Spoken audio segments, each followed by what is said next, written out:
வணக்கம், வந்தனம், சுஷ்வாகத்தன். Very good evening. Welcome to Jaya D வழங்கும் சுவைய சுவை நிகழ்ச்சிக்கு. வித்தியாசமான சமையல், அதாவது பேபி மீல் லாஸ்ட் வீக் பார்த்தோம்.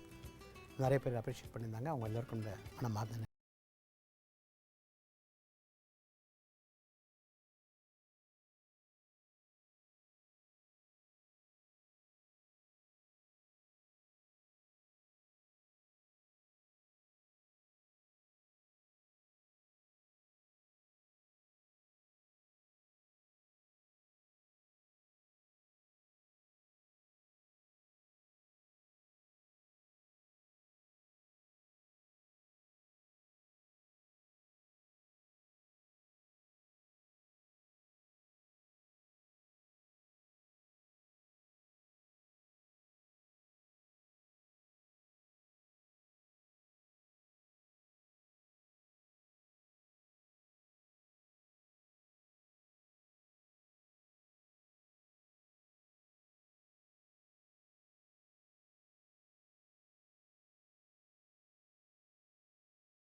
வெண்ணெய் விட்டு ஜீரா, பச்சை மிளகாய், கருவேப்பிலை போட்டு தாளிப்பு கொடுத்துருவோம். முந்திரி பருப்பு போட்டுருவோம்.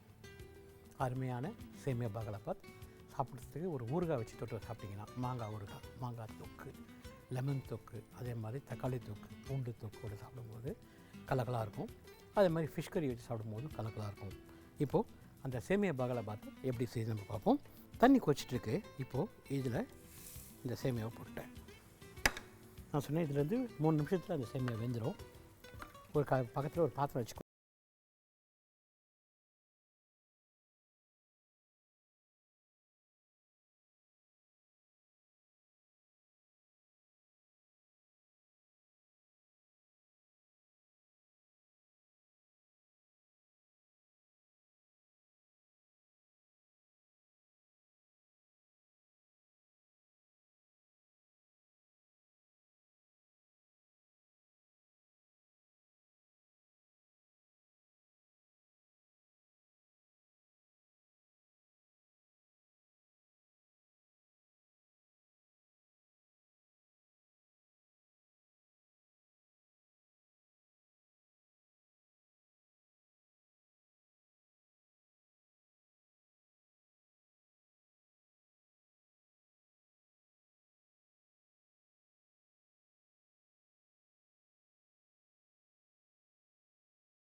கைப்பிடி பொட்டுக்கடலை, ஒரு மூடி தேங்காய், பெரிய மூடி தேங்காய், ஒரு கைப்பிடி பொட்டுக்கடலை, 3 பச்சை மிளகாய், 3லேருந்து 4 பச்சை மிளகாய். சப்போஸ் காரம் வேணும்னா 4 பச்சை மிளகாய் யூஸ் பண்ணலாம், இல்லை 3 பச்சை மிளகாய் யூஸ் பண்ணிக்கலாம். திருவிட்டு பொட்டுக்கடலை, பச்சை மிளகாய் போட்டு மிக்சியில் போட்டு அரைச்சி, அம்மியில் அரைச்சிங்கன்னா கலக்கலாக இருக்கும். ஜாஸ்தி தண்ணி ஊற்ற வேண்டாம், கொஞ்சம் திக்காகவே நல்லாயிருக்கும். தாளிப்புக்கு நல்லெண்ணெயில் கடுகு, காஞ்ச மிளகாய், கருவேப்பிலை போட்டு தாளித்து விட்டிங்கன்னா, கூட உளுத்தம்பருப்பு போட்டு தாளிச்சிங்க அப்படின்னா கலக்கலாக இருக்கும். அது வந்து இந்த தேங்காய் சட்னியை ப்ளஸ் இந்த சேமியா ரவை கிச்சடியோடு சாப்பிடும்போது சூப்பராக இருக்கும். இப்போ இந்த சேமியா வந்து ஆல்மோஸ்ட் பாருங்கள் 3 மினிட்ஸில் சேமியா வந்துடுச்சு. இப்போ நான் என்ன சொன்னேன், இந்த தண்ணியை வந்து இருத்தணும், அப்படின்னா அந்த தண்ணி இந்த கலர் வந்து நல்லா இருக்காது அப்படின்னு சொல்லி ஒரு மாதிரி கூழ் மாதிரி ஆகிடும். ஃபயரை சிம்மில் வச்சுக்கினேன். இப்போ வந்து தண்ணி மாத்திரம் எடுத்துக்கிறேன்.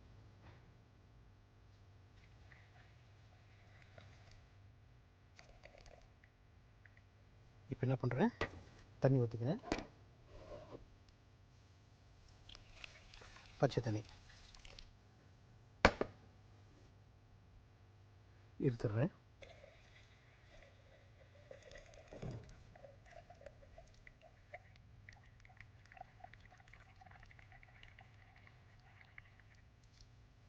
இன்னொரு வாட்டி தண்ணி ஊற்றிக்கிறேன்.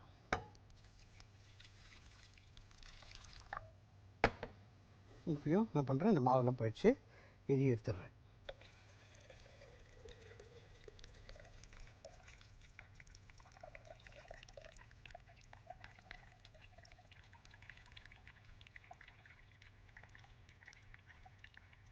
உங்களுக்கு ஜல்லடை மாதிரி இருந்துச்சுன்னா நீங்கள் அதை போட்டு திருப்பி கடாயில் போட்டுக்கலாம். தண்ணி எடுத்துட்டு இப்போது அடுப்பத்தை வச்சுக்கிறேன்.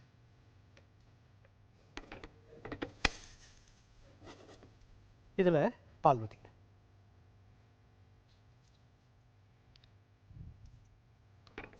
பால்லேயே குக் ஆகணும். அது குக் ஆகிறது போது நான் என்ன பண்ணுறேன், வெண்ணெயை போட்டுறேன்.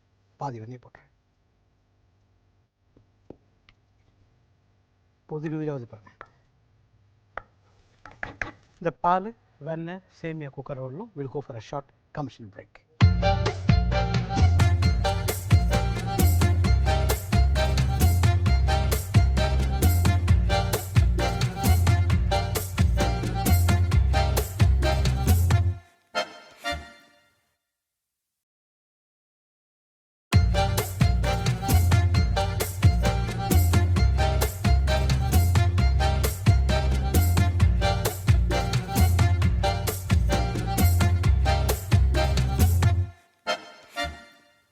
Welcome back to Jaya.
எல்லாத்தையும் இதே மாதிரி செய்யலாம்.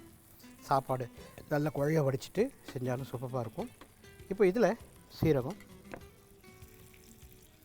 பச்சை மிளகாய், கருவேப்பிலை, முந்திரி பருப்பு,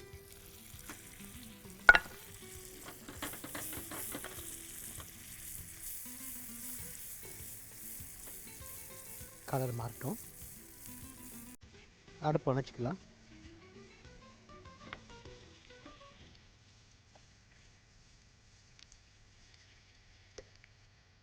இப்போது இந்த சேமியா பருளை பற்றி ஊற்றிட்டேன். மிக்ஸ் பண்ணிக்கலாம். தயிர் ஊற்றிடுறேன்.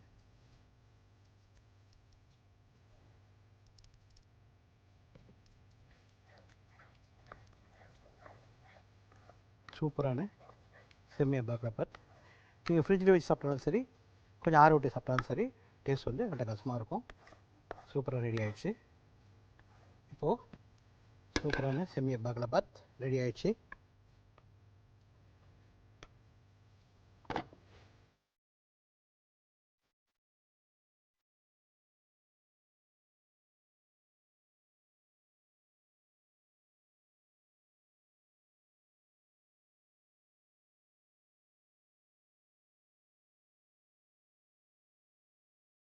முதல்ல சேமியாவை வேக வச்சோம். 2 வாட்டி தண்ணியில் பச்சை தண்ணியில் அலசி எடுத்துட்டோம். பாலில் குக் பண்ணோம். வெண்ணெய் போட்டோம், உப்பு போட்டோம். அடுப்பு அணைச்சிட்டு தாளிப்பு கொடுத்தோம். வெண்ணெயில் சீரகம், பச்சை மிளகாய், கருவேப்பிலை, முந்திரி ஊற்றி தாளிப்பு கொடுத்தோம். தயிர் ஊற்றிட்டு நல்லா மிக்ஸ் பண்ணிட்டோம். நீங்கள் ஃப்ரிட்ஜில் வச்சு சாப்பிட்டாலும் சரி, அப்படியே சாப்பிட்டாலும் சரி, இது கூட தொக்கு, அதாவது எனி ஊறுகாய், உருளைக்கிழங்கு மசாலா, வாழைக்காய் மசாலா, கத்திரிக்காய் மசாலா, மட்டன் தொக்கு, சிக்கன் தொக்கு, இறா தொக்கு கூட சாப்பிடும்போது கலக்கலாக இருக்கும். இந்த சேமியா பாக்லாபாத்தை நீங்கள் செஞ்சு சாப்பிட்டு பார்த்துட்டு எப்படி சொல்லுங்கள். இதுக்கு அடுத்த டிஷ் நம்ம செய்ய போகிறது மஷ்ரூம் பசலைக்கீரை மசாலா, மஷ்ரூம் பாலக் மசாலான்னு சொல்லலாம். ஸோ அந்த மஷ்ரூம் பாலக் மசாலா செய்கிறதுக்கு முன்னாடி அதுக்கு தேவையான பொருட்கள் நம்ம என்னென்னு பார்ப்போம். காளான் 200 கிராம், பசலைக்கீரை 1 கட்டு, வெங்காயம் 2 கை, தக்காளி பழம் 1 கை, மிளகாத்தூள் 2 டீஸ்பூன், தனியாத்தூள் 3 டீஸ்பூன், மஞ்சள் தூள் 1/2 டீஸ்பூன், இஞ்சி பூண்டு அரவை 1 டீஸ்பூன், உப்பு தேவையான அளவு, எண்ணெய் 1 குழிக்கரண்டி. காளான்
கொஞ்சம் ஃப்ரெஷ் க்ரீமு, கொஞ்சம் முந்திரி பருப்பு பேஸ்ட்டு போட்டு இறக்கிட்டு அப்படின்னா சூப்பரான அருமையான பாலக் பன்னீர். தயிர் வேணும் அப்படின்னா மஞ்சள், அதாவது வெங்காயம் தக்காளி அந்த இஞ்சி பூண்டு வதக்கும் போது தயிர் கொஞ்சம் சேர்த்துக்கலாம். இப்போது இந்த வெங்காயம் தக்காளியும் நல்லா குக் ஆகிடுச்சு. இதில் மிளகாத்தூள், தனியாத்தூள், மஞ்சள் தூள் சேர்த்துக்கலாம். மிளகாத்தூள், மஞ்சள் தூள், தனியாத்தூள் போட்டு நல்லா மிக்ஸ் பண்ணிக்கலாம். இப்போ கீரையை போட்டுக்கலாம்.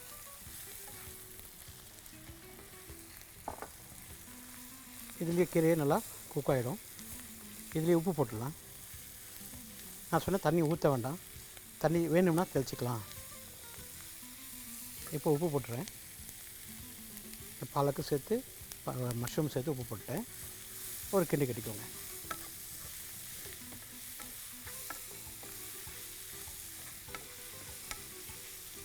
இந்த பாலக்கீரை இல்லைன்னா நீங்கள் எந்த கீரை வேணாலும் செய்யலாம்.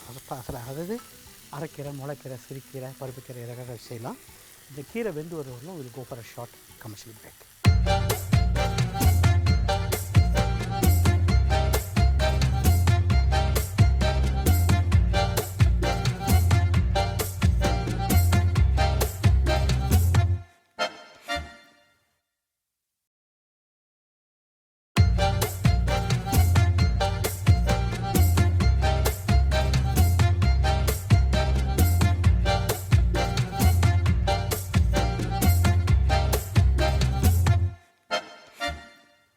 Welcome back to Jaya D வழங்கும் சுவை நிகழ்ச்சிக்கு. மஷ்ரூம் பாலக் மசாலா. எண்ணெய் ஊற்றணும், சீரகம், கருவேப்பிலை தாளிச்சு, வெங்காயத்தை பொறுமுறையில் வதக்கணும், இஞ்சி போட்டு போட்டோம், பச்சை மிளகாய் போட்டோம், தக்காளி பழத்தை போட்டு நல்லா வதக்கிட்டோம், மிளகாத்தூள், மஞ்சத்தூள், தனியாத்தூள் போட்டு நல்லா வதக்கிட்டு பசலைக்கீரை போட்டோம். சூப்பராக இந்த கீரையை வந்துடுச்சு. இப்போது இந்த ஸ்டேஜில் மஷ்ரூமை சேர்த்துக்கணும். இதுலேருந்து மஷ்ரூம் வேகிறதுக்கு 3 நிமிஷம். நான் சொன்ன தண்ணி ஊற்ற வேண்டாம் அப்படின்னு, இதுலேயே வந்துடும். உப்பு போட்டுக்கோங்க. உப்பு பார்த்துக்கோங்க, தேவைப்பட்டால் உப்பு எடுத்துக்கலாம். நான் சொன்ன நல்ல அருமையான தயிர் சாதத்தோட, சப்பாத்தியோட இந்த மசாலா வச்சு சாப்பிடும்போது கலக்கலாக இருக்கும். நீங்கள் தண்ணி ஊற்றிட்டிங்கன்னா ஒரு மாதிரி சொதன்னு ஆகிடும். நான் சொன்ன மஷ்ரூமுக்கு பை நேச்சர் அதுலேயே தண்ணி விட்டுடும் ஆக்சுவலாக. அதனால் இது தண்ணி விட வேண்டியதில்லை. உப்பு பார்த்துக்கோங்க. கொஞ்சம் கொத்தமல்லி தழை மேலே போட்டுப்பேன். மஷ்ரூம் வச்சு ஒரு அருமையான மஷ்ரூம் புலாவ். எண்ணெய் ஊற்றுறோம், பட்டை, லவங்கம், பிரிஞ்சி இலை தாளிக்கணும், புதினா கொத்தமல்லி தாளிக்கணும், வெங்காயத்தை வதக்கணும், ஒரு கைப்பிடி பூண்டு போட்டு வதக்கணும். அதாவது உரிச்ச பூண்டு இடிக்காது போட்டு வதக்கணும்.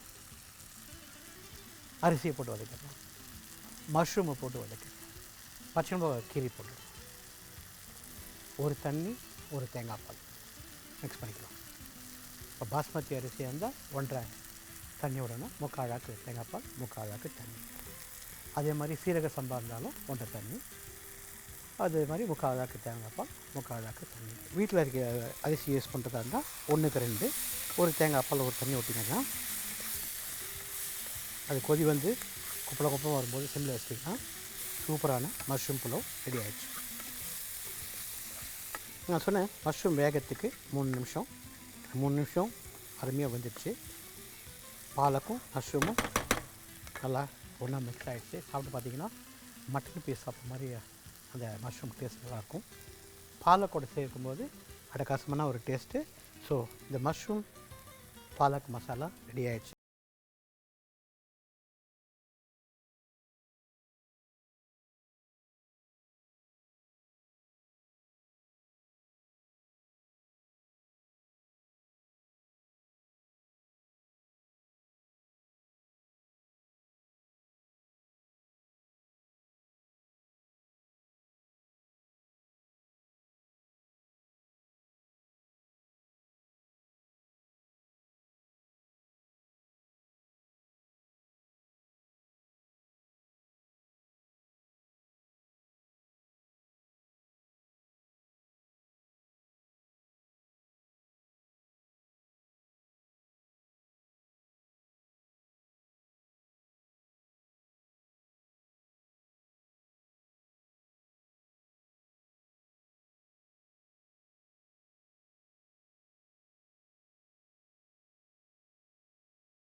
வீட்டில் நீங்கள் பண்ணுறத மஷ்ரூம் அவாய்ட் பண்ணிவிட்டு இப்போதைக்கு கடையில் கிடைக்கிற மஷ்ரூம் மாத்திரம் நீங்கள் யூஸ் பண்ணிக்கோங்க. ஏன்னா நம்மளுக்கு எது பாய்சன் இல்லைன்னு தெரியாது.